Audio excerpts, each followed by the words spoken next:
There's a guy called Walt Disney. You heard of him? He was very famous. Still is, despite not being here. Walt Disney was modelled by a guy called Robert Dilts. Robert Dilts is a pioneer of NLP.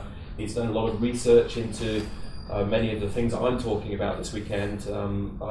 He's very influential, very great character. And he got to model Walt Disney. He got to sit with Walt Disney and work out how does he dare to dream and then actually get to create what it is that he dares to dream. I mean, when I asked you guys to dare to dream last night, not many of you dream as big as Walt Disney, right? Not many of us get to do that. Now, Walt Disney was a dreamer. Yes, there's no doubt about it. His position number one is that of the dreamer.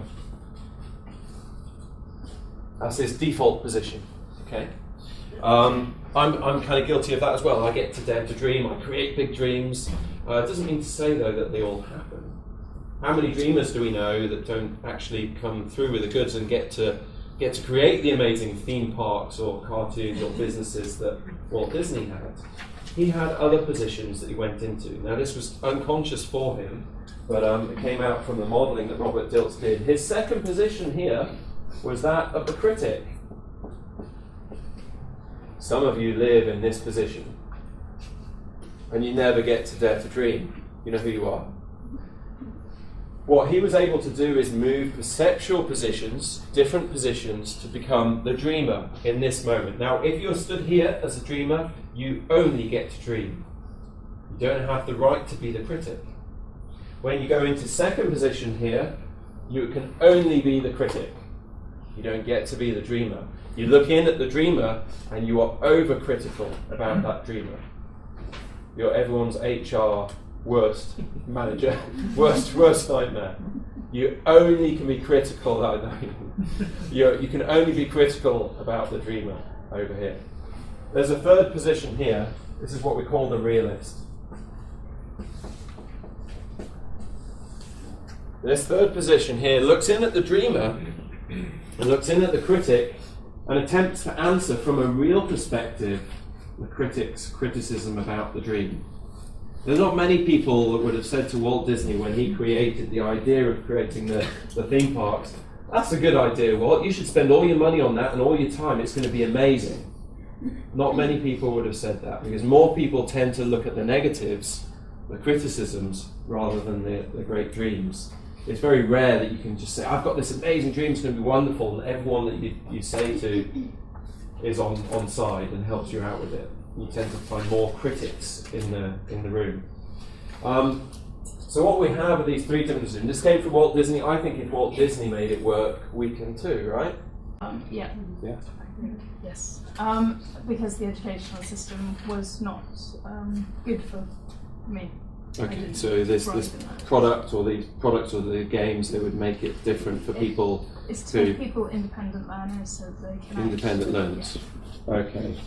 That's the dream. Great stuff. Okay, I'm going to ask you to stand up and move to position 2 somewhere. You choose. Oh no. Oh no. Okay. Yes. Take a seat up there. Lots. Okay, so in this position you can only be the critic. You're going to look in at the dreamer here with this dream of educating, creating an education, interactive, motivational design, and then licensing it out, going out to billions of people to make a difference to the independent learner.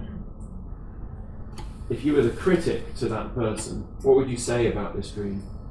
There's an educational system in place, and it's going to something already exists, huh?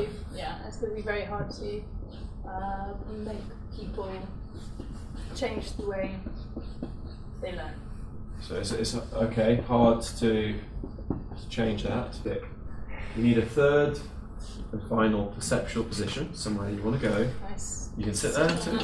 So there's a pound to sit down on these seats. Okay, so here we have the dreamer, which the dreamer's over there, and the critic here. Okay, so now from a real world perspective, and this is often nice when we can get other people involved to say, well, actually, I have experience in such and such, and I have a belief that with all of your goals and dreams, there's someone here that knows someone or is someone or can help you in some way along your journey. Like everyone that I've spoken to so far, I think, I've got a contact, I can help you with that. Or I know someone that can help you with that. And there's 100 people in the room here, and there's someone here that can help you. So the more that we talk about our goals and dreams, the more chance we've got of someone saying, oh yeah, I'll help you out with that. Okay, so the critic says that something already exists. Your dream here is to educate and build this license, but if there's something else, well, does the world need this thing?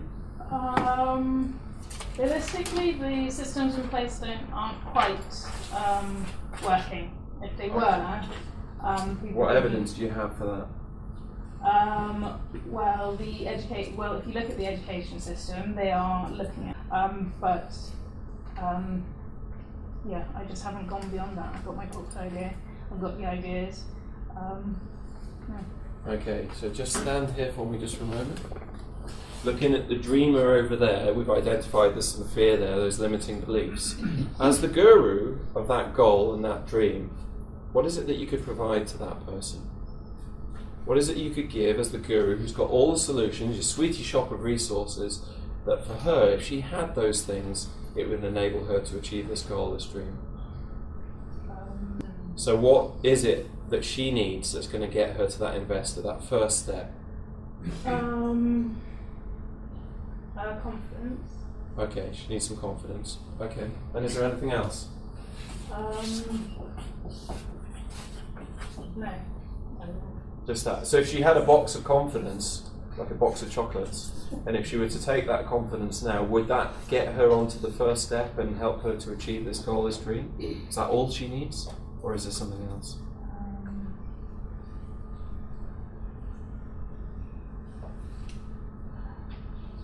Confidence would be good.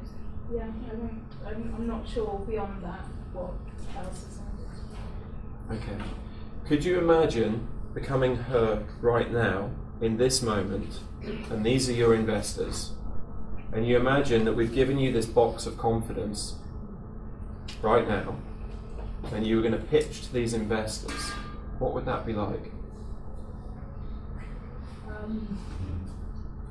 If this was your moment that sets you out on achieving that, what would that be like now? I can't get the box of confidence. Okay. Alright, so what would it be like if you did have that confidence now? It would be fine. Okay, fine. Awesome. Okay. So first of all, if this were your group of investors and you had to have that confidence now, how would you stand when you're presenting to them? Right. So how would it be? Probably a bit more relaxed. Okay. How would your breathing be? I breathe.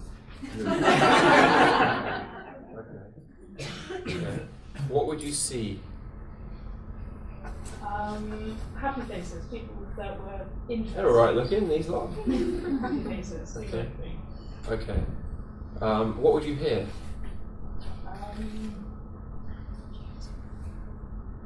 Not much. No? Be quiet? Okay. And so, and where would that confidence be now? If you had that right now, if you stood and breathed and happy faces, what would that be like right now? Maybe calm. Be calm. Have you ever had a time in your past where you were calm and you had that confidence and you breathed in that way and you saw happy faces?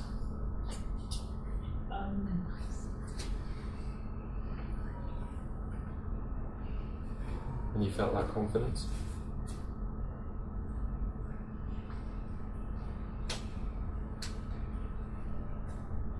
You can't find one? Not right now. I think Okay. it's standing up. Yeah, sure. Just getting used to it though. Can you imagine a time in your future? I'm not going to let you off the hook. I'm just going to hold you. Okay. I want you to imagine a time in your future. Forget all these people. Doesn't matter. A time in your future where you could have that now, couldn't you? Okay. Could you imagine being in that moment now, breathing in the way that you breathe when you have that? Yeah. Can you imagine that? Imagining. Okay. Now, when you think about that, in that state, and I know I put you on the spot, and I apologise for that, but now you're here, I'm not letting you go. And if you could imagine that right now, is there anything else that you would like to have happen that would add to this? If this were your moment now to pitch, because there may be investors in here that could help, is there anything else that you would like to have happen? Because you've got two options here. You could go and sit down without these resources, or you could find them right now, or you could pretend that you're going to plan them for the future and never really get there, or you could take this moment, because we have one opportunity so seldomly that you could take right now if you wanted it. So is there anything else that you would like to have happen that would give you that confidence, that would get you that? I'm not sure what I would need to get there, to have. Okay, so you I'm not understanding the question. You identified your breathing. Yes. Okay, so where does your breathing come from when you feel confident? It's more from the base. It's like, it's not high and tight. Okay, it's lower. Can you push your breathing down lower? Okay. Feel different? Okay. Can you stand as you would stand when you have that confidence?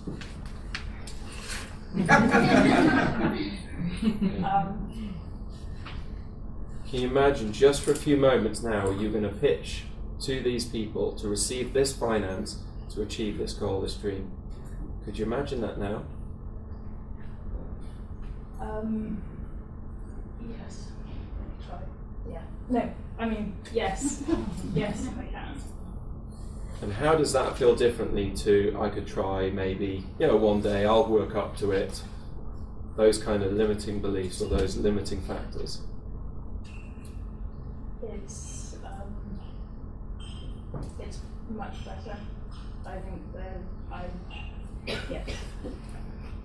Okay. You're 50% of the way there, but there's more to do. So I'm not letting you off the hook. I'm going to let you off the hook for now. But if it's okay, I would like to work with you to help you achieve this goal and this dream. Maybe we could build some of this in your time when you're ready. Would that be okay? Yeah. Because I think if you get the key to unlock this door, get all of this lock comes secondary. Yeah, I know this stuff's in place. I just I'm having that difficult stepping over. And remember the breathing. That's one of the keys in. Yeah. Okay. Well done to you. Come on.